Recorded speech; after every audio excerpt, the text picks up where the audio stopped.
Hello, and welcome to this very special bonus episode of David's Divergent Discussions. I'm your host, David Gray Hammond, and today I'm once again joined by the marvelous Katie Munday, who is going to be talking about their research that they were involved in into trans autistic experiences, I believe. Absolutely, yeah. Yeah, so we'll start with a brief visual description. I'm David Gray Hammond. I am a Mediterranean male in his mid-30s, wearing thick-rimmed purpley grey glasses, a black t-shirt that has the Emergent Divergence logo on it. I'm sat in a Ooh. very blue room next to the notorious bookcase, and I have a beard, lip piercing, and an ear tunnel. Katie. Yeah, so basically I look exactly the same as David. No, I don't. So I am a large white person with thick frame glasses as well. I have short back and sides kind of haircut. You can see me from the shoulders upwards. I'm wearing a light green t-shirt. I have an eyebrow bar. I don't actually have any earrings in today, so that's about as exciting as it gets. And I'm sat in my front room. You can't really see anything apart from green curtains that are behind me. And I use they, them pronouns. Okay. And we both got our hair especially cut for today's live. Like, it was definitely on purpose. We were like, we've got this very important live to do, this very important podcast recording. And so we need to have our hair on point. So I got rid of mine. That's it. I got my hair. Yeah, I got my hair cut. Yeah, that's also another trans autistic nightmare is getting your hair cut. I can imagine. To be honest. Yeah, like it really, really is. Because it's just, I was talking to another queer friend of mine, and I was just like, I don't know where to go. Like, where can I get my? Because every time I go to my hairdressers are lovely, and I've been going to them since I've lived here. But I'm like, I want short back and sides, and they're like, oh yeah, lovely. And then there's like a fringe. No, I don't want the fringe. I want like a men's, what would be considered a man's short back and sides. And yeah, it just doesn't compute for people that that's what I want. So, but they've got a new hairdresser in there now, who's man as well, which is nice. And I was like, I want a men's short back and sides, and he was like, right, okay, let's do it. And I was like, yes. Oh my god, thank you. I haven't been to the hairdressers in like 5 months because I was dreading this. So yeah, the thought of having to change my hairdressers was just like too much.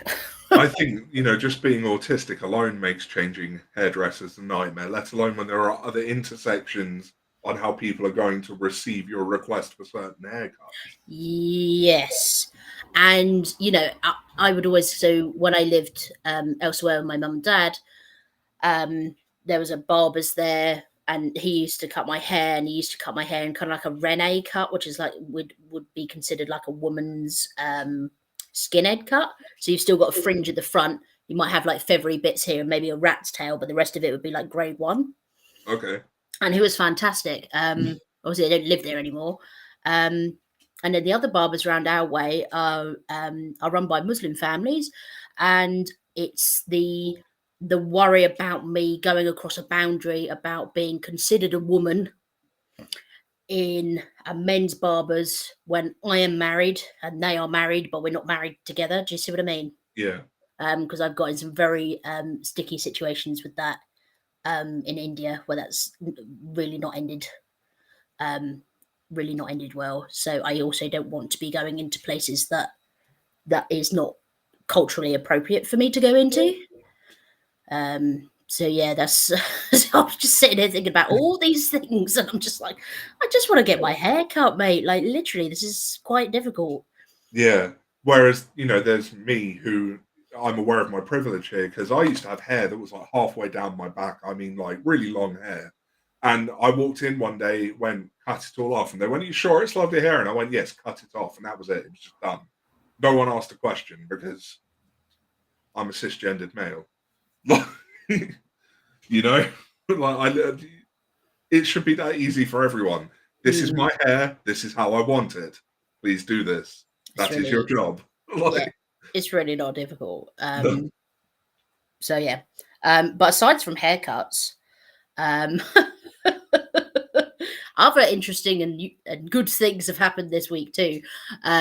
So the work I wanted to talk to you about, David, and everybody else who's here, is work that that's been done with Holly Bruce and Stephen Capp and myself, about how autistic adults access, or at least try to access, gender identity healthcare.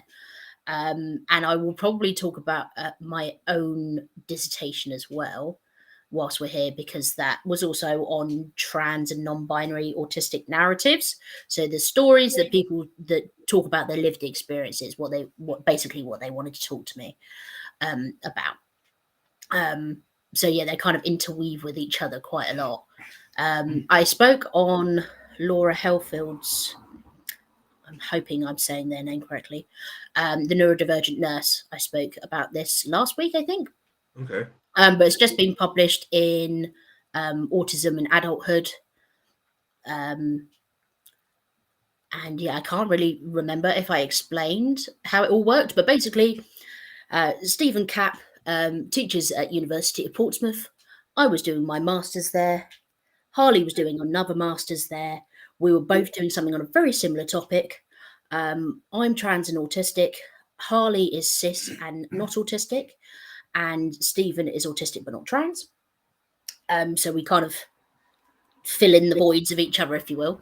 And Harley was working with an adult who was autistic, had mental health differences as well, and was wanted to access gender identity healthcare, and they were just kind of flat out refused, based on what was considered lack of mental capacity. So Harley just thought, well, like, does this happen a lot to autistic people? And so she did her master's dissertation on that, and spoke to 17 different trans and or non-binary autistic people, or just trans plus people, about their experiences of gender identity healthcare. It wasn't just based in the UK. She spoke to some people in Canada, a few places in Europe, Australia, and within the US as well, but across different states, because things are very different in the states with insurances, and they're not just different from kind of what would be considered the norm in Europe, but like different between states. And then, like, you know, obviously trying to access any kind of gender identity healthcare in Florida at the moment is just like a complete no-go. So yeah, and what she found was really, really interesting. There was this kind of really, what I think one of the biggest themes we found was that there was almost, people almost had to have a choice between, do I want to be honest in my coming out and being honest as being an autistic person, whether they were formally diagnosed or not, or do I want to have my trans and my gender affirming care actually kind of looked after? Because for all of the participants we've spoken to, and within research and within personal kind of anecdotes for me, like, a lot of people are exceedingly wary of telling their gender health practitioners that they are autistic, or think that they are autistic, or have family members that are autistic. Like, they're that kind of worried that they won't be taken seriously as a trans person because of the stigma attached to being autistic. They're still attached to being autistic. You know, these kind of infantilization of us being considered children, and like we couldn't possibly understand gender. So how comes you can understand gender better than I can, or who makes you an authority over autistic experience when you're not even autistic yourself? So it's the same things we slam up against, just pretty much all day, every day, being autistic, anyways, and generally in autism research as well. Still kind of just carries on this idea of us just being silly people who don't know what we're talking about, and we're deficient and we're disordered, and we're lacking so many things, and we're just so unknowledgeable, and and it just doesn't really help. Yeah, I mean, really, what comes to my mind straight away is that in the autistic community, we always say, presume competence. Don't assume someone lacks competence just because they're autistic. But it sounds like when it comes to gender identity healthcare, there is a complete lack of presuming competence. It's, well, they're autistics. So they couldn't possibly know what they want. They can't be trusted to speak on their own experiences, because look at the poor autistic person, who can't possibly understand the complexities of their own gender. And it also, on the flip side, to me, sounds like there is a certain level of pathologization of trans experiences, because they're saying, well, we've got to put something in place to stop the people who are so pathologically trans. And that's, so I see this sort of two-sided thing coming out where autistic people can't be trusted to speak on their own experiences, but also trans people can't be trans people if they're not neurotypical. Yeah, and I think there's I think that's a really good point, and I think there's the two biggest issues with that right now are oh god, just even trying to round it down to two things. I had two things in my head which I've slightly forgotten. But there's this kind of issue around thinking that autistic people are vulnerable. Not necessarily that we are childlike or that we are unknowledgeable, although that is absolutely an issue as well, but that we are vulnerable, we are susceptible to whatever this trans agenda that people keep talking about. I've not seen a copy of this. Have you seen? Do you know what's on the trans agenda? I don't know. Like, I mean, I've been looking for it quite hard, and to where does it my, exist? if it does exist, it's an unwritten rule. So maybe Yeah. that's why autistic people can't be trans, because we hate unwritten rules. Because we don't understand the transgender that isn't written in any way, shape, or form. Yeah. So there's this kind of idea that we are vulnerable. So there's kind of a safeguarding element to it. If, like you say, they were safeguarding us from harm. And what transphobic people don't understand, and what a lot of people don't understand, is actually quite a good deal of gender identity healthcare, especially in the UK. Things move quicker, or can move quicker, in the US, depending on what state you're in, what insurance cover you have, all of that kind of thing. That actually quite a lot of it is talking therapy. Like a huge portion of gender identity healthcare is talking therapy.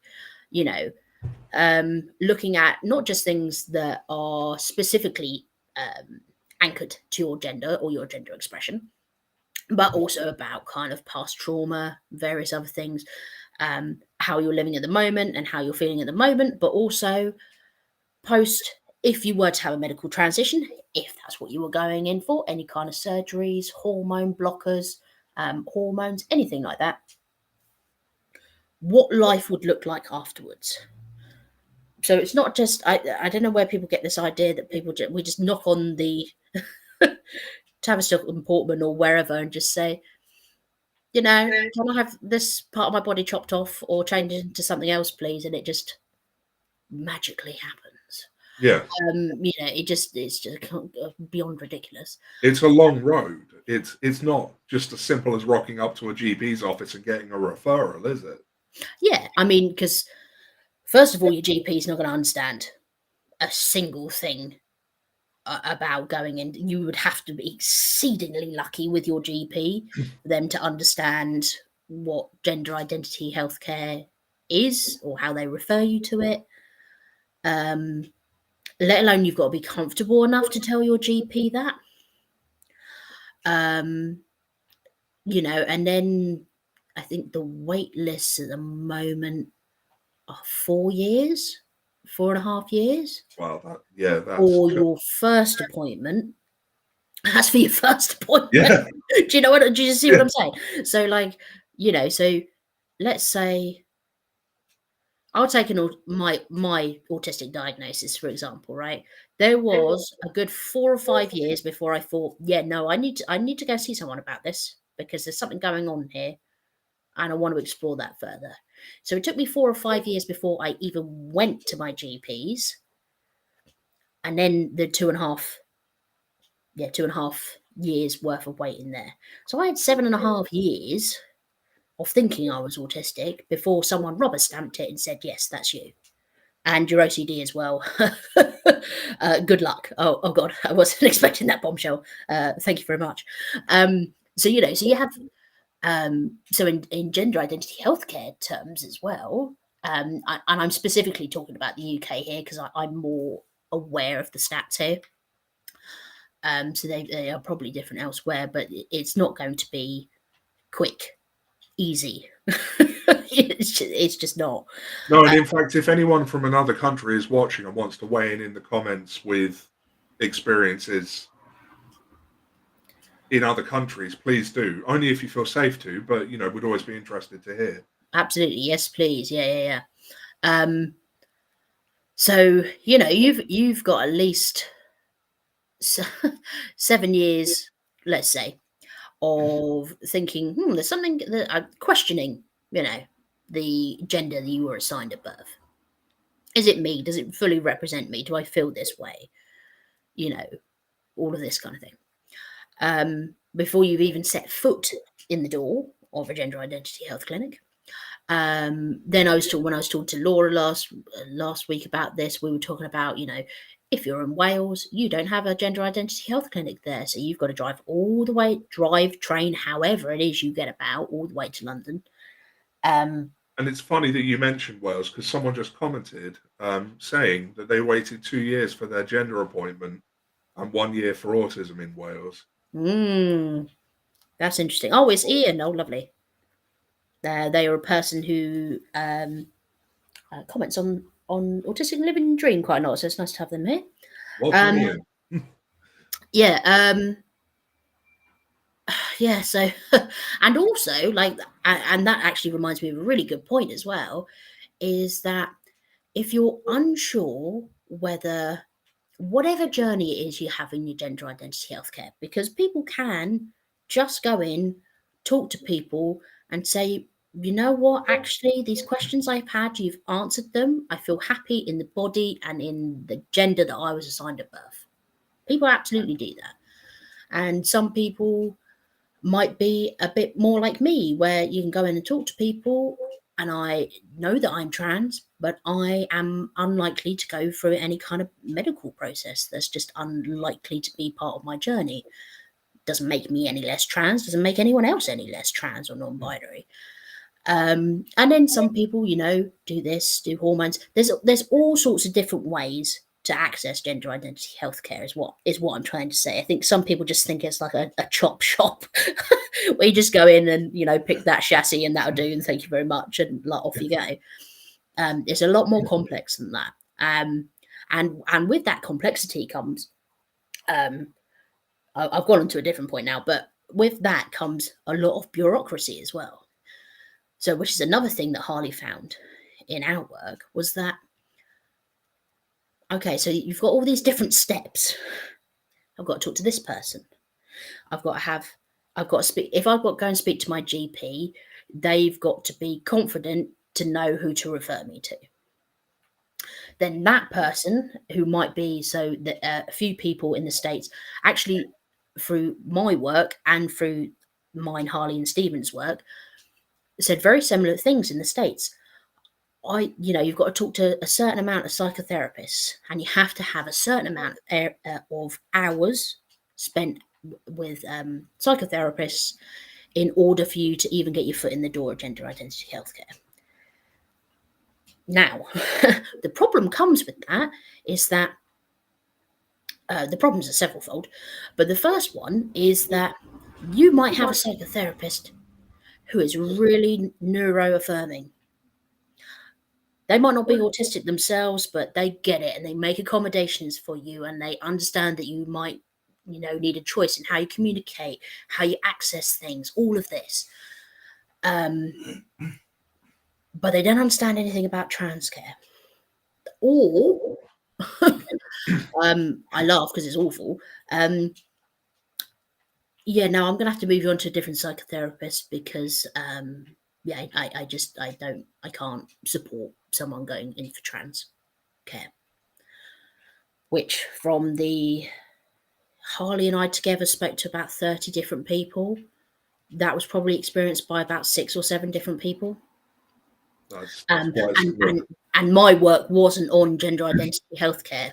My work was just on basically whatever people wanted to tell me, really.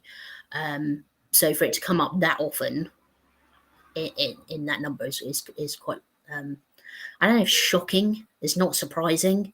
Unfortunately, it's not surprising, but it's still like really naff. Or, you know, on the flip side of that, really trans affirming and then almost information overload.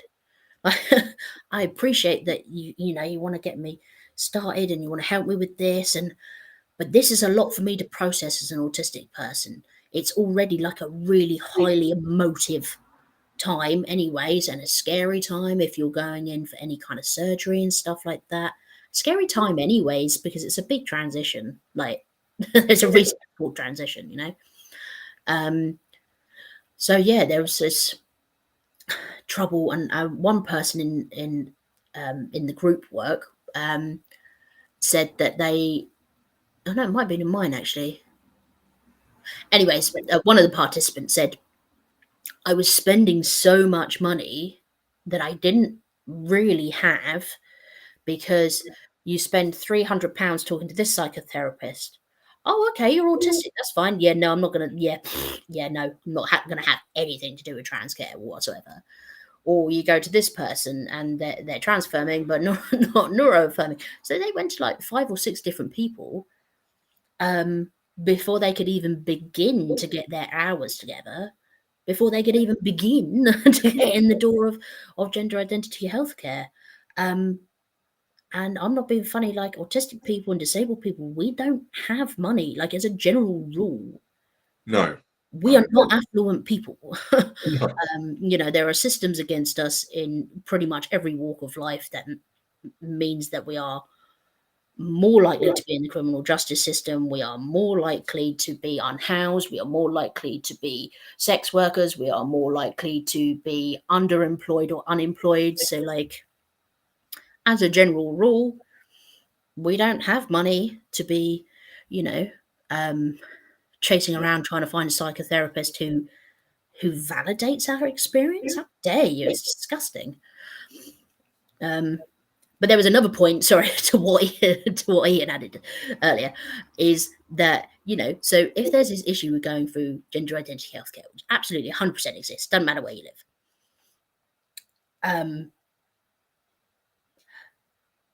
And it's also difficult to get an autism diagnosis. Again, doesn't matter where you live, it's a pain in the ass. So a lot of the participants in both mine, Harley and Stephen's work and my work were saying I had to choose.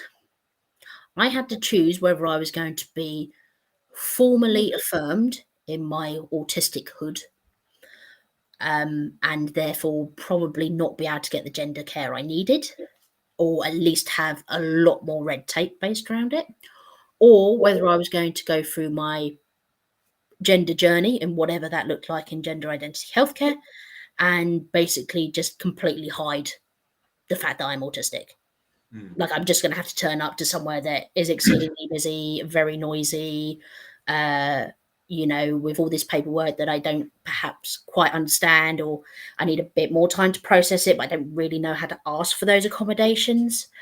And how do you ask for those accommodations without saying, I mean, you can ask for accommodations without saying you're autistic, but you might feel like there's only a certain amount of times you can ask for things, or only certain things you can ask for without, you know, flying that little red flag for practitioners, which absolutely shouldn't be a red flag anyways. Someone in mine, Harley's and Stephen's work said that they felt like they had to person correctly. Like I felt like I wasn't going to get the care I needed because I wasn't personing correctly. And another participant said about how I believe they were also ADHD. So they were autistic and ADHD going in for a highly personal and emotive session in gender identity healthcare, and they were nervous because you would be. And they were moving around a lot. They were very restless, fidgeting a lot. Not looking at the person who was with them. And it was suggested that they work on their mental health. They needed to have 1 year clear mental health. Okay, I have to weigh in here. I don't know any human who gets 1 year clear mental health. Like, I know lots of people, much to my chagrin, none of us have good mental health. Like, the world we live in is not designed to make us happy. Like, yeah, it's just completely and utterly bewildering on so many levels. Like, so starting from today, I have to have like 12 months of perfect health, mental health. So does that mean I have to go in for therapy? And are you organizing that, or do I have to do that myself? And then how are you keeping a track of whether my mental yeah. health is good or not? And what's the scale on that? Do you know what I mean? Like my autistic brain just went like, I have about 1,000 You might like questions to know on that how this Stephen is Capp is in supposed the to work. comments right now and has posted some quotes. So this one was from someone called Rebecca, and it said, "Because I'm doing it for trans healthcare, I need to have doctor's letters. I need to have this. I need to have that. It's literally roadblocks stopping us from being who we are. It's pretty much you're asking permission to be yourself." And on the thing about personing, Stephen's also posted this quote saying that someone called James from Connecticut said, "Am I personing in a way that will get me gatekept away from this? Because there's always that fear too." Yes, thank you, Stephen. Fantastic, mate. Yeah, and all names are anonymized, by the way, just in case anyone's worried about that. Yeah, so there were just so many really interesting quotes and things that people said, like really sad, frustrating, not particularly surprising for me, if I'm honest with you, but Harley's, I say because Harley did all of the interviews for people. Stephen was in a supervisory role and I was a mentor. But Harley had obviously created a space where these people felt comfortable enough to speak to her, which says a lot for someone who is cis and not autistic.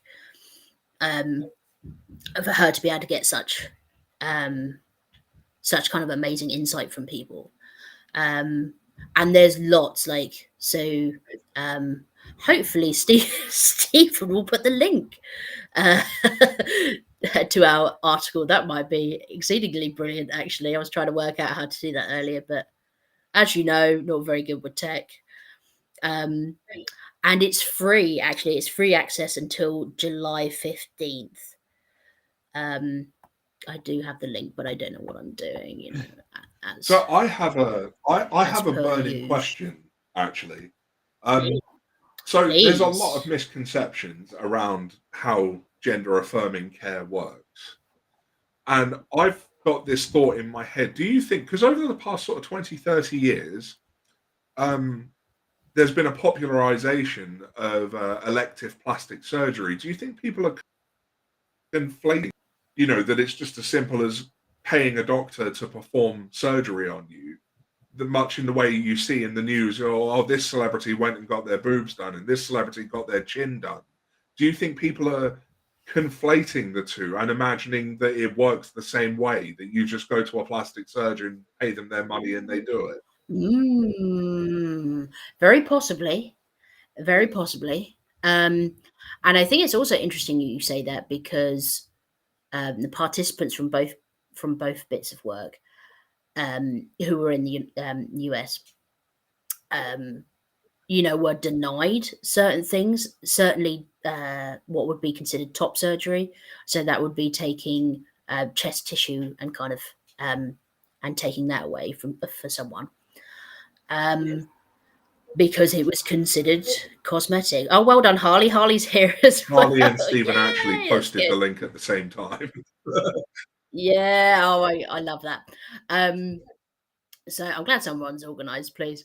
So yeah, there was complete denial on top surgeries for quite a few of the participants because it was considered cosmetic.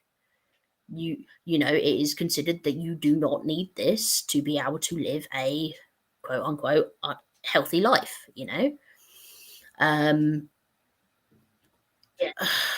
Yeah. So yeah, it's actually a really, really good point because if people think that it is that easy to walk in somewhere and go in with one body and come out with another, then but then a lot of people do like to read The Sun, which I feel like Yeah, that doesn't no, help. I mean, there's a lot of, in general, I think newspapers probably just shouldn't talk about trans issues because they, But they will do because it sells and because apparently it's yeah. divisive Let me be for some clear. I'm not reason. saying they shouldn't talk Um, about trans issues. I'm saying the people who currently write the articles should not be allowed to talk oh, it about should them not. because they do No, not thank you. handle it well. Like, No, because handling it well doesn't and if you doesn't want sell to talk about people newspapers who've got an because we live agenda, in a society that hates people. it's not the trans people who have an Yeah, agenda, it's the people yeah, writing the news exactly. articles. You know what the trans agenda looks like? The trans agenda looks like living to your old age in your house or your other living situation with possibly a partner and probably a cat. And that's what the trans agenda is, mate. Like, you just want to go to work and And not let's get be beaten up. realistic here, because that Like, sounds almost facetious saying living to old age, but actually, trans people who can't access gender affirming care, there is an increased risk of them not making it to old age. yeah. Oh, absolutely. I'm not taking the piss when I say that. Like, I'm really not. And when you overlap that with I don't like to say heightened risk because it makes it sound like it's our fault when it's not. But autistic people are more likely to self-harm or take their lives. Like that's just an awful fact of autistic being. Not from an autistic, it's not autistic people's issue. It's the issue that's put on us by society that constantly says, "You're weird, you need to change, you need to change," and then you change and they're like, "No, not Yeah. like that. Not like that. You're doing that wrong. You've changed wrong. All these hoops you've jumped through. Actually, yeah, no, you've done that all wrong." And then they wonder why autistic people have And exceedingly yeah, poor this is mental something, health. And then when they go to gender identity healthcare and they're like, "Oh no, you need to work on your mental health first." Well, like the world's on fire, mate. Like literally, it's full of so much hate and bigotry and disgusting behavior. yeah, and, Like, so if you're twice marginalized, three times, four times, five times and marginalized, this is like exactly what I was going to say. the You old know, you stack take against me. autistic people who are a marginalized group, you take trans people who are a marginalized group, you take an autistic trans person, like it's not like twice marginalized, it's like a whole other level of marginalized. It's not like adding blocks, it's like an Mhm. exponential curve. Like, Yeah, absolutely. Yeah, absolutely. And that's not to say that. So the work that I did was more to do with narratives, because although absolutely looking at access and gender identity healthcare and various other things is really really important, I'm also acutely aware that when we talk about what would be considered trans issues, when we talk about trans experiences and trans embodiment, there is an awful lot of sadness um, and pain and anguish around not inherently about being trans, but just about how society treats us. And exactly the same with autistic experience too. So when you're both, like you say, like, it's mega. So what I wanted to do with my master's dissertation, so Harley and I were doing our dissertations alongside each other, actually, and we just happened to be doing it at the same uni around the same area, which is, I don't know what the odds of that is, but it's pretty amazing. So what I wanted to do with the work that I did, I spoke to 13 trans, non-binary, and agender people. I was just trying to think what people were identifying as. And I just kind of started off with like 1 or 2 questions and then was like, what do you want to talk about?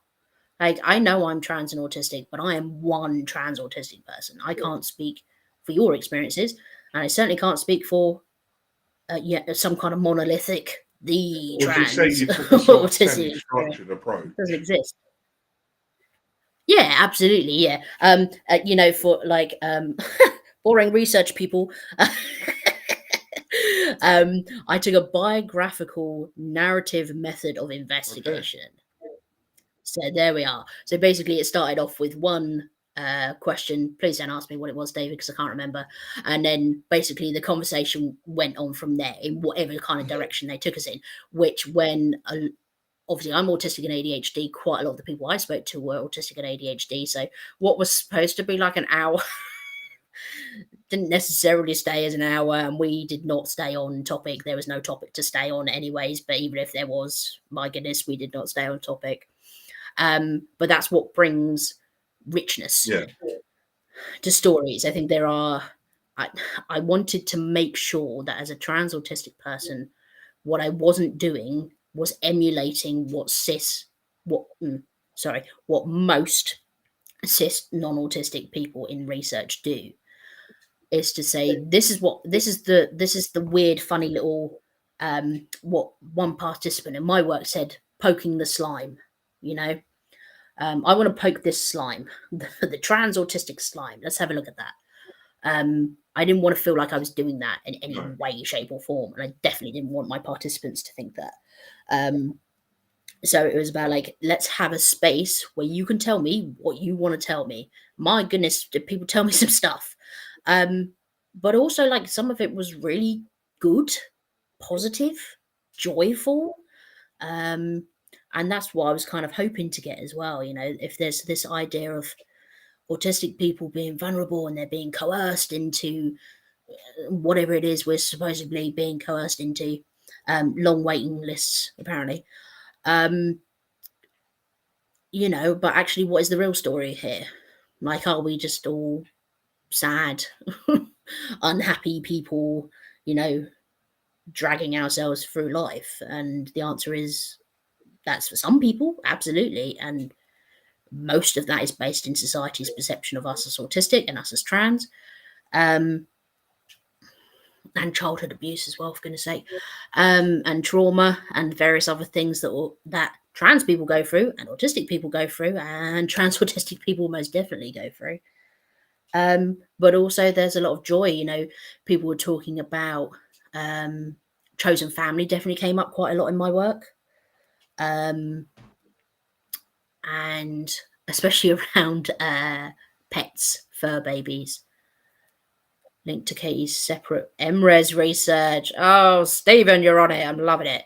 Yes, so that's free to access as well. My my dissertation was 20,000 words long. I know that is not everyone's cup of tea. So the link that Stephen's put there and David has shared as well actually takes you to the full thing if you want to read that. If you're a bit nerdy like me, you want to read the whole thing, absolutely.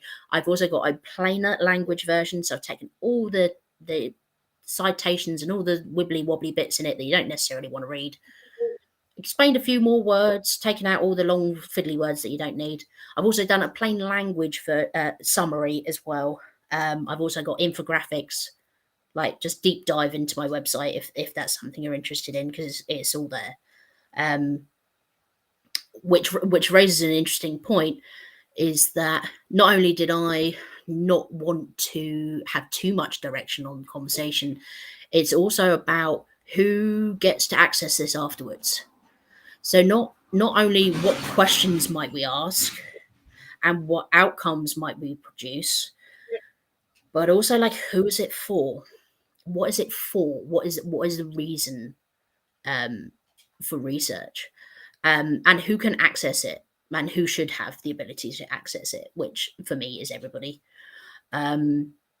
So that's why I wanted to make a plain language version, because I am I'm acutely aware not everyone has the spoons or the capability to read something that is that long. And I'm trying to do the same. Well, I'm not trying to do the same. I'm doing the same in the cancer research work that I'm doing as well. So that's all on there as well if people want to have a look into that. I did a cancer research project on the accessibility of cancer services in the UK for disabled people. And I'm just about to start a project for trans plus people around the same area as well, which is really exciting, if that doesn't sound particularly strange. Yeah. I'll let you talk for a minute, David. I need to have a drink. Well, for anyone listening to this after the fact, perhaps in podcast format or watching it on YouTube afterwards, I will provide these links in the description so that you can go away and have a look at them.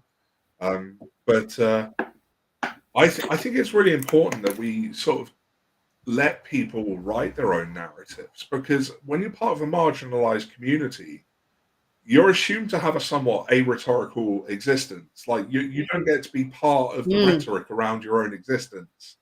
And I think it's really important that people are. I made a post yesterday actually saying, for example, with autistic people, we should be part of telling our own stories. And in the same way, trans people should be telling trans stories. But interestingly, I've just started reading Queer Silence by Smilge. I think I'm pronouncing that correctly.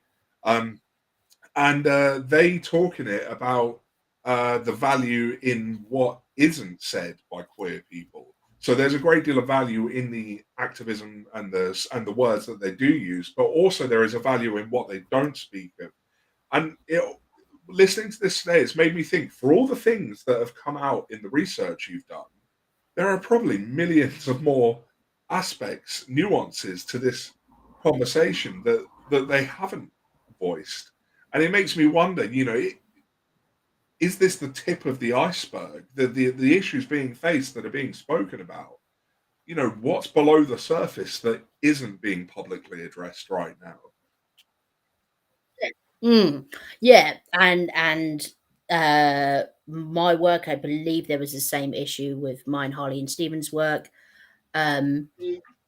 Is it is not intentionally, but is white centric, is European centric, is English speaking centric, because I am ignorant and I cannot read or understand other languages.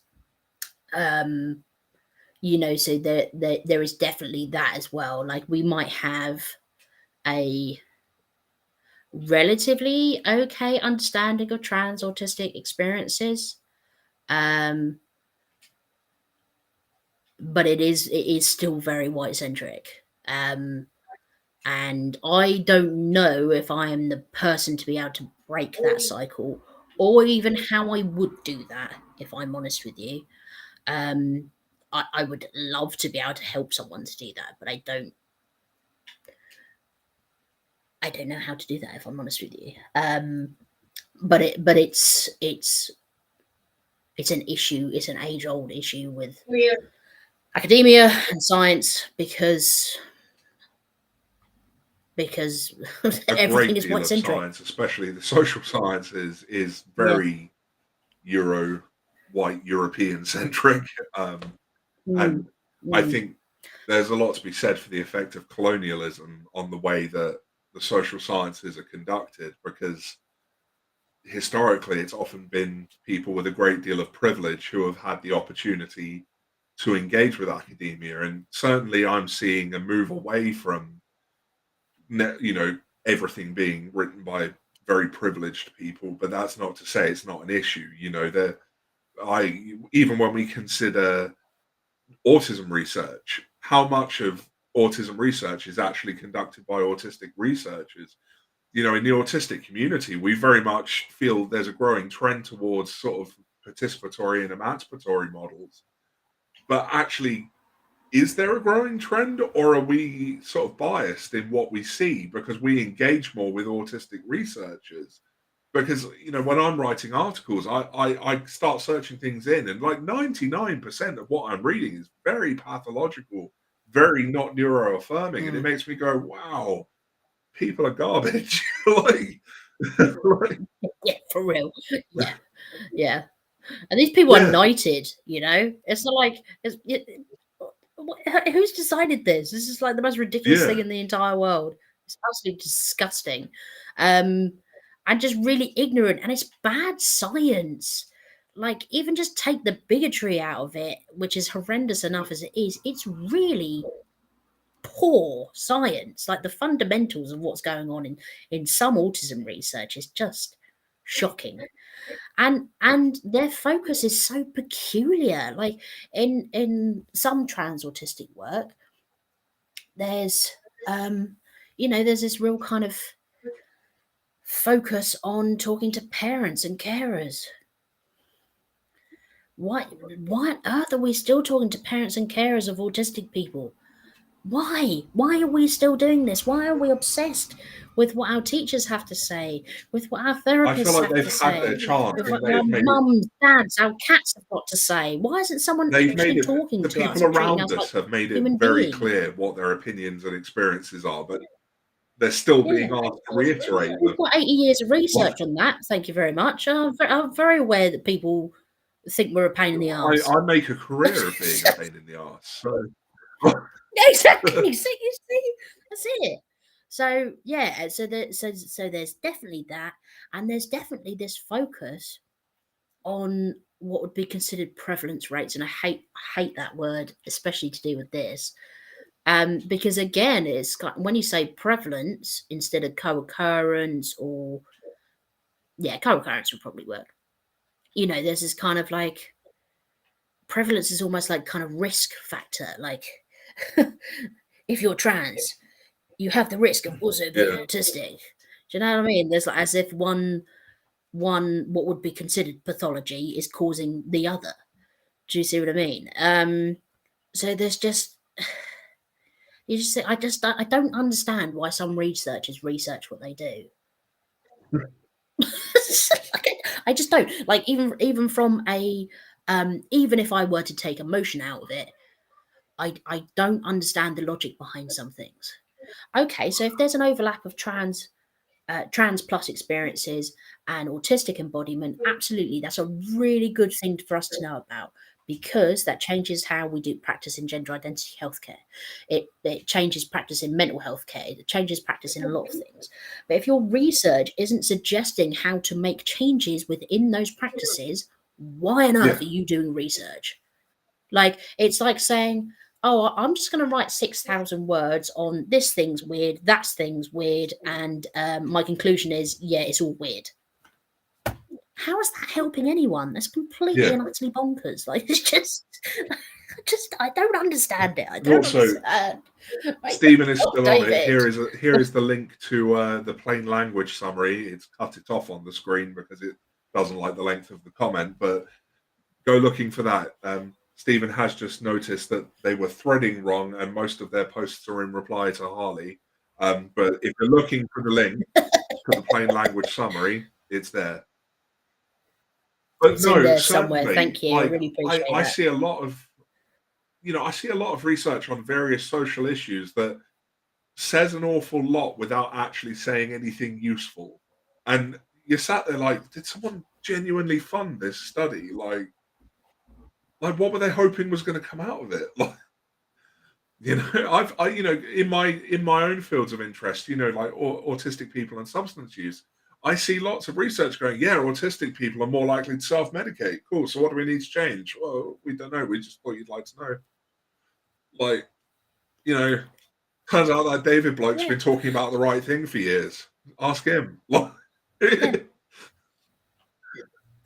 I know. They're just really focused on, oh, this thing's a bit weird, and that thing's a bit weird, and yeah, it just seems to be their focus on things. But you keep telling us the same things. Okay, so what happens next? What happens if autistic people are more likely to get addicted or use drugs or whatever it is. Like, okay, so what are we changing with services? Are we going to actually have anything in the UK for autistic adults to be involved in? No. Are we going to help them get employed? No. Are we going to help support them get them out of the criminal justice system?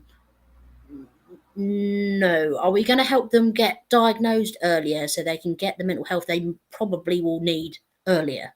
Well, no. Do you know what? Like, there's so much. So There's so what is much the point of acknowledgement that this? we have these significant issues. Do you know what's a significant issue to me? That on average we live something like 20 years less than non-autistic people, and we are something like up to 7 times more likely to attempt or complete suicide. Why is no one addressing this issue? Great, you've told us, do something about it, because I'm autistic and I don't like the idea that me and my neurokin are dying before their time just because the world's a shit place to live. Yeah, exactly. And it's exactly the same stuff in LGBTQIA plus research as well. Like, oh, increased risks of being they use homeless, but I prefer unhoused. More likely to have STIs. That comes up all the time. And I'm just like, okay, so what does that mean for our sexual health clinics here? Oh well, they're Yeah. all closed. Amazing. So are we going to talk about queer issues in sex and relationship education? No, because a bunch of Karens aren't happy about it. Oh, um, so we're all going to admit that we all know what they call risk factors. We're also going to sit there and go, yeah, well, I'm just the person who brings the information. I'm not really responsible for anything that happens after that. And that's just a really sad world that we live in. I don't know if we've gone amazingly off topic or Yeah. we've stayed on Stevens topic. weighed in and said that the famous lifespan study is a little inaccurate because most of the participants were still alive at the time of the study, but we do face adversities, yes. And it's true, the fact is that autistic, especially autistic and trans people or autistic people on various intersections, having a really, Mm, really rough time of existing. And it's time that people actually did something about it. It's not enough to just do the research and go, cool, do with that what you will. Like, I'm a big believer that we need to look at things like psychiatry, and consider, is this current diagnostic model working? Or in my opinion, I think psychiatrists are in a really great place to affect social change. You want to improve people's well-being, mm, have psychiatrists championing the causes that are going to improve the well-being of people coming to them. Because people don't go to a psychiatrist necessarily because they're broken by natural default. They go to a psychiatrist because they have been deeply affected by power imbalances and structural oppression, you know? mm. And that, I don't know. I think that puts a lot on psychiatrists to, yeah. break down systemic ableism and But I'm saying, racism and the we've got people in patriarchy. these positions of power over people's lives, and psychiatry is just one example. You know, people Yeah, in sure. these positions of power in people's lives who could affect real change through collective action, and yet most of the time they're being used to contribute to the very same stigma that's resulted in people arriving. Mm, mm. And it comes back to the age old thing of um, the people who are oppressed, whatever group that might be, having to do all of Yeah, the work themselves. Like, it is exhausting to be part of a marginalized group, and then having to literally fight for everything all the time. Like, I don't think I've had. You and I were talking about this before, David. We were talking about the fact that I don't think I've had a single day this week where a transphobic bomb hasn't yeah, exploded somewhere. Um, before I came on here today, I was reading about um, the changes, not just in relationship and sex education in the UK, but also just how um, faculty members and everybody else kind of yeah, conducts themselves. So Section 28 was brought in by Maggie Thatcher. It was eventually repealed in 2003. And basically, for those who don't know, yeah, the queer issues couldn't be spoken about at all. Like even if your geography teacher was a man who lived with another man and they were in a loving relationship, absolutely could not bring that up at all. If anyone brought up any kind of conversations about homosexuality, anything like that, I think the wording in section 28 was something to do with going against stuff that went against family values or something like that. Or yeah, I can't remember what the wording was, but it's just absolutely awful. And and now we're 20 years later and the same kind of stuff is coming back in, which is really It scary is. business. And it's coming back like harder now than it has in the past. So yeah, so you just think, and yeah, it's Pride Month, Yeah. mate. This is the problem. When people You want know, to enforce a normative agenda, marginalized groups become acceptable. And they're not acceptable losses at all. mm, mm, well, you see that in the AIDS crisis. I mean, you know, many straight cis people were also lost in the AIDS crisis, but they were considered, well, not that many because there was enough queer people who also died of AIDS or and still live with complications of HIV and AIDS. So they were considered disposable. And we still live in society like that, and people saying, "Oh, well, you've got marriage equality," and which is Yeah. questionable, anyways. But and you've got these other things, and oh, shouldn't you be happy? And like, why is queer pride still happening? And then people just open up on Twitter and just be really transphobic about a group of people that they're supposed to have been supporting for the last 30, 40 years, and you're just like, that's why. That's why we've still got to have pride every year. I'd love next year or in any year of my life for us not to have a pride, autistic, queer, or otherwise. You That would see, be lovely, mate, because that means that we can just go about our business because people you aren't see, terrible. I will That's give a the trigger goal. warning for assault here, to like physical assault. But people make certain assumptions when they look at me, this big beardy bloke with a shaved head, and they say, "Well, why don't we get straight pride?" And as a queer person, I have an answer for this. Because when I was in my 16th year of life, I was put in hospital 16 times, sorry, 6 times in 1 year for being a man wearing makeup.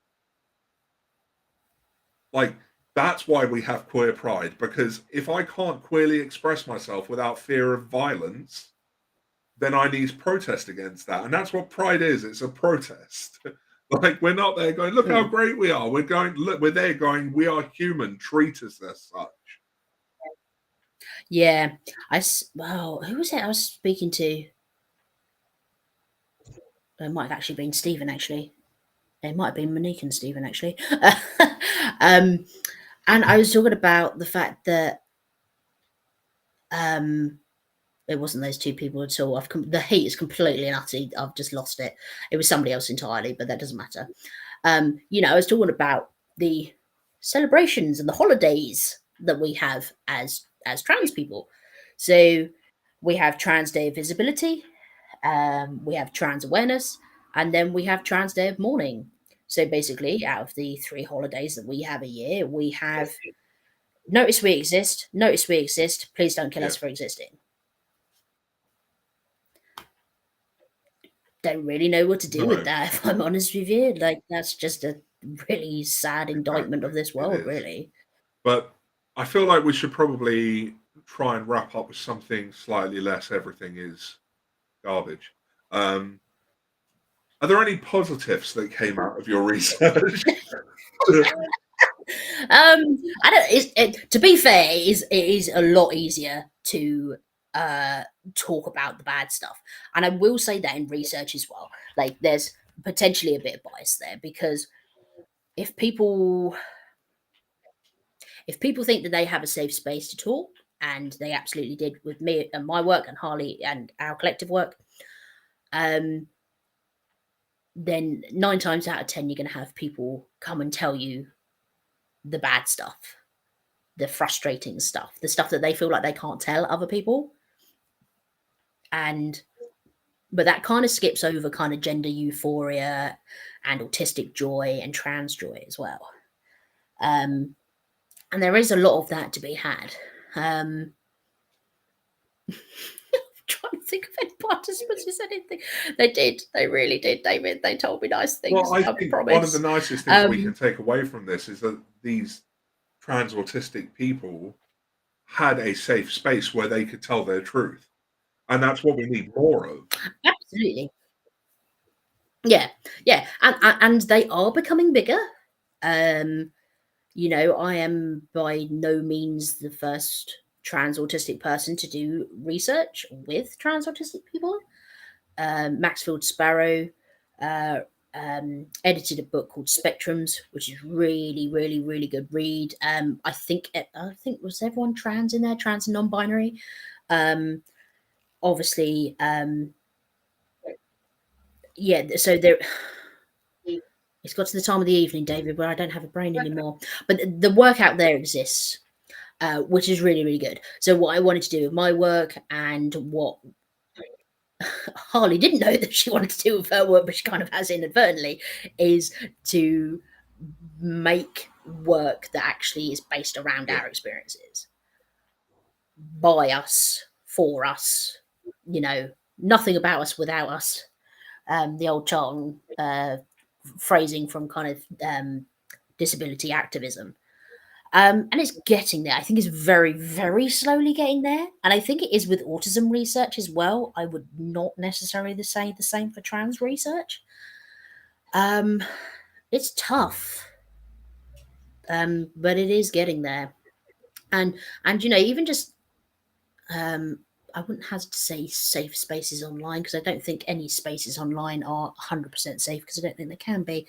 But you know, there's many trans autistic spaces I'm on Facebook and other social media and stuff like that. You know, and as much as people get trolled and stuff like that, as I certainly do, there's a great deal of people who also email me and say, I'm really glad I found your blog, or I came along to some of your training and so much of it resonated with me. It's really important that you know, queer autistic people are being able to lead training in this, and so there's some positives to it as well. Definitely. And Stephen. And just the joy of actually being. Oh, no, nice. Can I? Do you mind if I read this, David? Is that right? As soon as I've forgotten everything. So Stephen's put up on the screen here, which is fantastic. Positives. A few participants told Harley they had a good experience in accessing gender affirming healthcare. Only a few were still trying to access gender identity healthcare, yet only one was definitely denied access. Yeah, so some people did actually have a really good time. I believe there was, I don't know if I can be specific what area they were in, but they were in the north of England. And they had, you know, actually access to a really quiet gender identity healthcare clinic. Communication worked out really well. Things went relatively quite speedily. They had things explained to them quite well. I believe there were choices for kind of communication methods and stuff like that. So they had a really good experience of that. And yeah, I think I've brought up chosen family as well, was like a big thing. Another big thing, just talking about kind of unemployment and underemployment for autistic people. When you're trans, obviously that adds another layer of complexity. So a lot of the people I spoke to in my dissertation were actually self-employed. You know, so there was a music teacher who teaches piano, and she was a teacher for some amount of time, and then just thought, oh my goodness, this is overwhelming. And she now teaches in her own studio. She's got like a real flexible amount of time around it. She, you know, she just sorts out her own her own everything, apart from kind of needing help with kind of tax paperwork and all of that kind of thing. Like she's doing her own thing. Fantastic. That's amazing. Like, yeah, absolutely. And a lot of people who I was talking to in my dissertation were very keen activists. They were like, this has happened to me, and I don't want that happening to other people. And I especially don't want that happening for young people. So even through all the turmoil and all of the confusion, there are some they shouldn't have to be this resilient, but there are some really resilient, really strong people who are saying, no, this isn't right. So I am going to get into activism. I am going to live that every day. Or I'm going to go do advocacy online, or I'm going to I know between you and me, David, like the amount of us autistic people we know, I was about to say whether they're queer or not, but pretty much every autistic person we know is queer. We all work in health and social care. Like, we teach, we're youth workers, we work in the criminal justice system, we work in social care. Like, I don't actually know that many autistic people who don't work in some kind of caring, teaching, nurturing It's a kind of real middle finger capacity. to the people who say we have no empathy, really. It's funny that, isn't it? So yeah, I think although there is a lot of hardship, there's also community and compassion and beauty and authenticity.